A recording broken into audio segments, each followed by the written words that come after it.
Space. Time. Reality. What if we could rebuild it? Oh, I'm counting on it. Hello. Welcome back to Coffee and Trailers.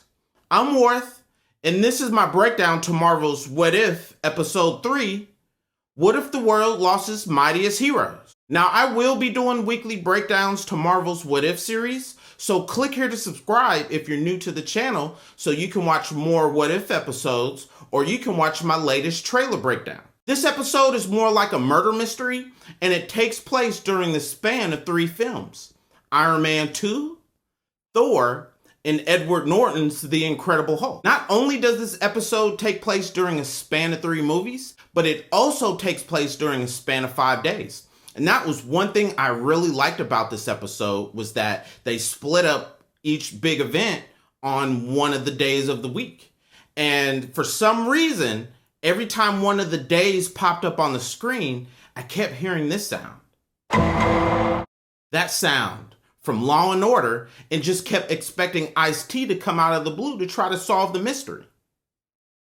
I'm not gonna chase you. I will shoot your ass from right here. I got a what if for you. What if Terrence Howard kept playing Rhodey instead of them changing him for Don Cheadle? And then what if Terrence Howard became Iron Man? Then that means he'd be Iron Man? Monday starts off during the timeline of Iron Man 2, right after Rhodey kicks Iron Man's ass and takes one of his suits. And then he goes out and gets donuts. And this scene always makes me want some donuts. The key turning point is when Black Widow gives Tony this shot of lithium dioxide, like she did in Iron Man 2, but instead of it helping him, it kills him. Stark, you okay? Stark. Tony! Tony! And at this point, I'm just like, somebody go get Ice-T. That's all on Darius. We need him to come solve this case. Which means we never get this scene. Iron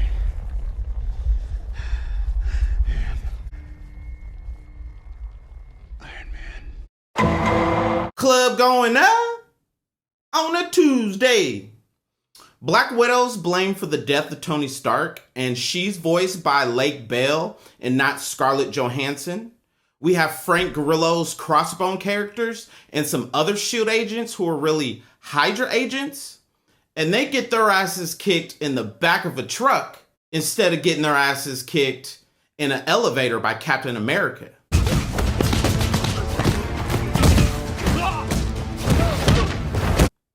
That happens by day, and then by night we get to the scenes of the Thor movie when Thor goes to retrieve his hammer and Hawkeye has a shot on him, but instead of holding, Hawkeye shoots Thor in the heart.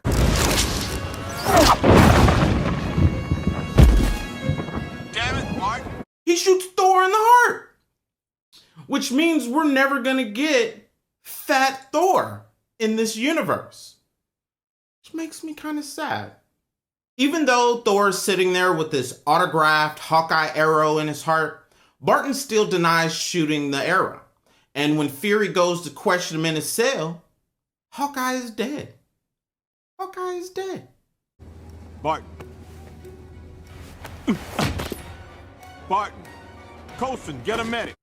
Which means we're never going to get this scene of Hawkeye trying to flash on Thor. That's at least what the red floating guy had to say. Maybe you want to go talk to him, okay? Go grab your hammer, and you go fly and you talk to him. And at this point, I'm starting to think Ice-T is right, and Darius has something to do with it.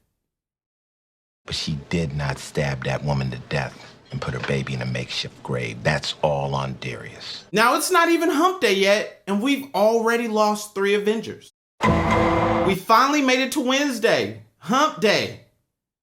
And it's not looking good for the Avengers right now. Wednesday brings us right to the events of Edward Norton's The Incredible Hulk, but Bruce Banner is voiced by Mark Ruffalo, and Natasha also goes to see Betty Ross at the college, and that's where she discovers Bruce Banner. Because Thor is killed, Loki comes down to Earth with the entire Asgard army for revenge.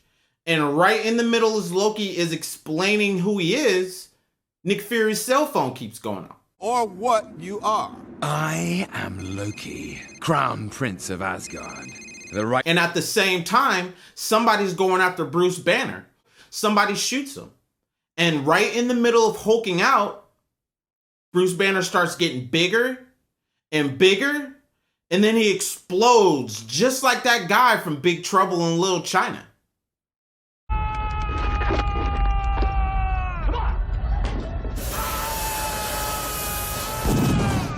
Instead of Loki reducing our planet to ash, or reducing our planet to ice, or just failing to reduce our planet to anything, he makes a deal with Nick Fury to find out who killed Thor. Once Black Widow figures out who it is, she's attacked and killed at a public library. And for all I know, it could be Darius. That's all on Darius. Or it could be that ghost from Ghostbusters 1. It's not until Thursday that we find out who's behind everything. And as you can see, this shot of the Golden Gate Bridge gives us a quick hint of who's behind it. It's Hank Pym, the former Ant-Man. Now, Hank Pym is going around getting revenge for the death of his daughter, Hope. Hope for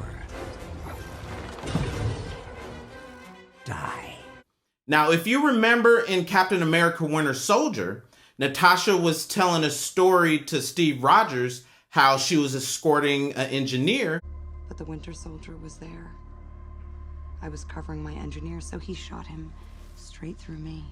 Now, instead of it being a random engineer, it ends up being Hope. And that's the reason Hank Pym is going around killing all the Avengers. So then Hank Pym attacks Nick Fury, and he starts getting his Matrix on, blocking all his shots, slapping him around. And then we find out it's not Nick Fury at all, it's Loki. And then Hank Pym is captured, and he becomes a prisoner of Asgard. This version of Hank Pym seems more like that drunk uncle who comes over that you can pay in beer and alcohol that will fix random things around your household. That's what Hank Pym looks like. Thank God it's Friday. With Loki being the opportunist that he is, and there being no Avengers to defend the planet, Loki decides to invade Earth. So I have come to help you fulfill your destiny. Which just leads Nick Fury to his second option, defrosting Captain America and bringing Captain Marvel to the fold. What did you think of Marvel's What If Episode 3? What if the world lost its mightiest heroes? Now, this wasn't my favorite episode. My favorite episode is still the T'Challa episode, but this was a very fun episode as we got to see all of our favorite Avengers murdered, and then at the end, be able to figure out who was behind it. And I thought that was a really cool twist on Hank Pym's character, that instead of him becoming Ant-Man, that he loses his daughter, seeks revenge, and then becomes the Wasp and kills all the Avengers. And as always, until next time. When the streets peak, can't nobody tell me ain't that guy. I'm back to the future, boy, I'm McFly.